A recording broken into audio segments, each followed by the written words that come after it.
তোমার এত বড় সাহস, তুমি আমার সামনে দাঁড়িয়ে দাঁড়িয়ে বানিয়ে বানিয়ে মিথ্যে কথা বলছো। এত চালাকি শিখলে কবে মোহর? হ্যাঁ, তোমার এত সাহস?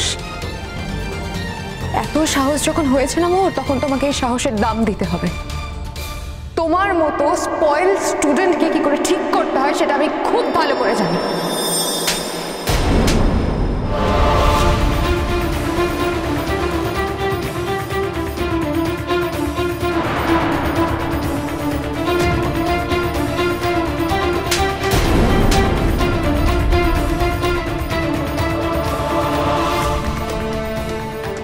শঙ্ককে নিয়ে এবার এই মিথ্যে কথাগুলো তুমি রটাবে, তাই না? হ্যাঁ, রটাবে তো এই মিথ্যে কথাগুলো। কবে বিয়ে হয়েছে প্রমাণ দাও। কবে বিয়ে হয়েছে, কোথায় বিয়ে হয়েছে, কখন বিয়ে হয়েছে বলো, বলো কবে বিয়ে হয়েছে? একটা লোভী, স্বার্থপর, বেহায়া, নির্লজ্জ একটা মেয়ে। কি ভেবেছো, কি ভেবেছো তুমি? শঙ্কর মতো একটা ছেলেকে দেখে লক লক করছে না তোমার? নিজেকে সামলাতে পারছো না? আমার কাছে গল্প দিতে এসেছো? কবে বিয়ে হয়েছে, কবে বিয়ে হয়েছে তোমার? ম্যারেজ রেজিস্টার্ড পেপার দেখাও আমাকে। কবে বিয়ে হয়েছে? কি হয়েছে? কি হয়েছে মানে? এই মেয়েটার কত বড় সাহস আপনারা জানেন? আমার জীবনটা শেষ করে দিল, হেল করে দিল আমার লাইফটা। কিভাবে ও নিজেকে, ওকে কেউ সাহায্য করতে পারবে না? এত স্পর্ধা হয় কি করে? আর আমি তো কথা বলতে চাইনি, আমি তো একদম কথা, ও আমার সাথে যে কথা বলতে এসেছে। আমিও বলেছি কি করে ওর মতন একটা স্পয়েলড মেয়েকে সিধে করতে হয় সেটা আমার খুব ভালো করে জানা আছে।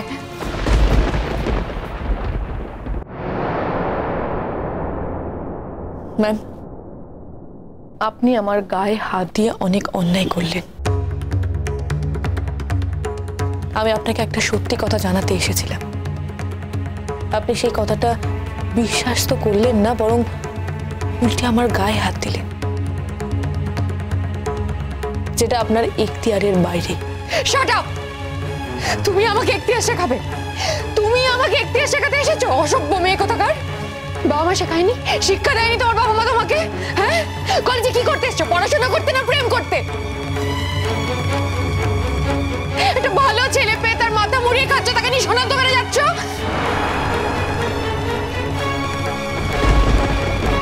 জানি না আপনারা এগুলো কেউ, নিশ্চয়ই এখন সবটাই আপনাদের জানা হয়ে গেছে।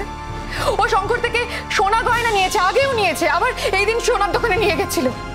আপনারা জাস্ট একবার ভাবুন, শঙ্কর টাকা পয়সা স্ট্যাটাস, এই জন্য না ও শঙ্কর পেছন ছাড়তে পারছে না। আমার লাইফটা একদম ডিস্টার্ব করে রেখে দিয়েছে, থানা পুলিশ অব্দি ব্যাপারটা গড়িয়ে গেছে। আমি আর পারছি না। আর এখন আমার কাছে গল্প দিতে এসছে, আমাকে গল্প দিতে এসছে যে ওর সাথে নাকি শঙ্কর বিয়ে হয়ে গেছে। ও আমাকে এটা চুপি চুপি বলতে এসছে। যদি এটা সত্যি হতো তাহলে শঙ্কর আমাকে বলতো না কথাটা, বলতো না কথাটা। হ্যাঁ, বুঝতে পারছেন এই মেয়েটা কতটা ডেসপারেট, কতটা ডেঞ্জারাস একটা মেয়ে। ম্যাম, আমি কোনো মিথ্যে কথা বলি না, আর আজকে আপনাকে এখানে আমি মিথ্যে কথা বলতে আসিনি। আমি আপনাকে এখানে একটা কথাই বলতে এসেছি, শঙ্কর স্যার এখন বিবাহিত। আমি আপনাকে এখানে এটাই বলতে এসেছি যে আমি এখন বিবাহিত। শঙ্কর স্যার আমার মধ্যে আপনার আর কোনো জায়গা নেই ম্যাম। আপনি আপনার সম্পর্ক টিকিয়ে রাখতে পারেননি বলে আপনি আমাকে ব্লেম করছেন, উল্টে আপনি আমার গায়ে হাত দিয়েছেন ম্যাম। আপনি কিন্তু অন্যায় করেছেন। আপনি যখন নিজের সম্পর্কটা ঠিক রাখতে পারেননি তখন আপনি প্রশাসনের সাহায্য নিয়েছেন। ম্যাম, একটা কথা মনে রাখবেন, প্রশাসন কিন্তু সম্পর্ক ঠিক করে দিতে পারে না। যে সম্পর্কটা আর নেই, শঙ্কর স্যারের সঙ্গে যে সম্পর্কটা আপনার ভেঙে গেছে সেটা কিন্তু ভেঙে গেছে। প্রশাসন আর যাই করতে পারুক, জোর করে বিয়ের পিড়িতে বসালেও একটা সম্পর্ক ঠিক করতে পারে না। আপনাকে কিন্তু সারা জীবন একটা অসুখী জীবন কাটাতে হবে। ম্যাম, তার থেকেও বড় কথা, হিন্দু বিয়ের আইন অনুযায়ী একজন লোক একটা বিয়ে করে নেওয়ার পর সে দ্বিতীয় বিয়ে করতে পারে না, আর সেটাই ভদ্রভাবে বোঝানোর জন্য আমি আপনার কাছে এসেছি। কিন্তু আপনি সেটা বুঝতে চাননি। আপনি শুধু সেটা বুঝতে চাননি তা নয়, চূড়ান্ত অপমান করলেন আপনি আমাকে। আপনি নিজে একটা সম্পর্কে প্রাইভেসি নষ্ট করলেন ম্যাম। আমি আপনাকে পাবলিকলি কিছু বলতে আসিনি, এই ব্যাপারটা পাবলিকলি করলেন আপনি। কালও আপনি থানা পুলিশ করে আমাদের সম্পর্কটা পাবলিক করেছেন। একটা কথা মন থেকে বিশ্বাস করে নিন ম্যাম, আপনাদের সম্পর্কটা কিন্তু আর নেই, সেটা চিরকালের মতো ভেঙে গেছে। আর যা ভেঙে গেছে তা কোনোদিন আর জোড়া লাগবে না। শঙ্করদীপ রায়চৌধুরীর স্ত্রী হিসেবে মোহর বসু কিন্তু আপনাকে সেই জায়গাটা ছেড়ে দেবে না ম্যাম। ম্যাম, আমার কাছে আর কোনো উপায় ছিল না। আমি যদি আপনার বাড়ি যেতাম তাহলে আপনি আমাকে বার করে দিতেন, সেখান থেকে তাড়িয়ে দিতেন। আমি সত্যি কলেজ প্রিমিসিসে এই কথাটা বলতে চাইনি ম্যাম। আমি এখানতে আপনার সঙ্গে এই কথাটা বলতে এসেছিলাম, কিন্তু আপনি সেটা অনার করলেন না। আমার আর কিচ্ছু করার নেই ম্যাম। মোহর, তুই এখানে দাঁড়িয়ে দাঁড়িয়ে মার খাবি?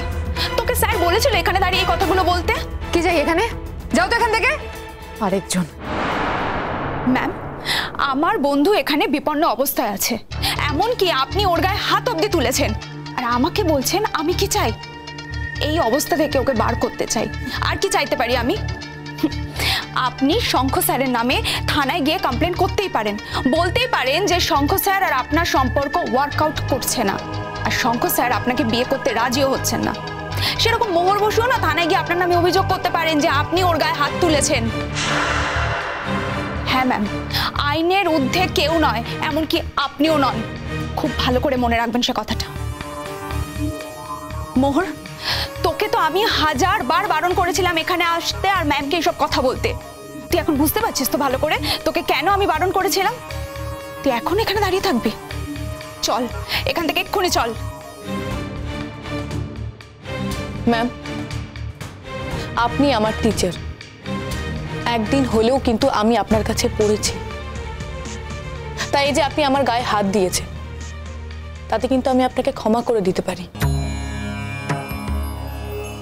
কিন্তু ম্যাম, আপনি যদি শঙ্খদীপ রায়চৌধুরীর এতটুকু ক্ষতি করার চেষ্টা করেন, তাহলে একজন তার স্টুডেন্ট হিসেবে, তার শুভাকাঙ্ক্ষী হিসেবে, তার স্ত্রী হিসেবে আমি কিন্তু আপনাকে ছেড়ে কথা বলবো না। আজ আমি আপনাকে এটা জানিয়ে দিলাম।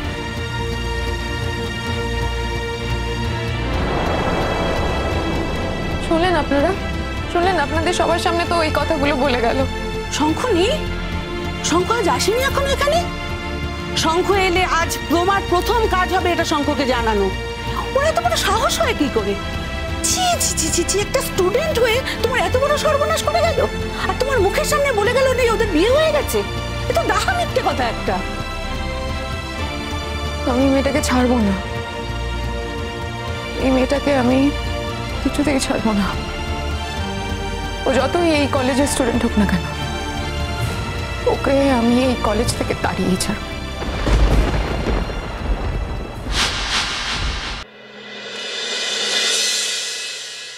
শঙ্খ, এটা নিয়ে আর ছেলে খেলা করো না। কালকে থানা পুলিশ করেছে, এসিপি সাহেব ছিলেন, তাই জন্য হয়তো অ্যারেস্ট করতে পারেনি।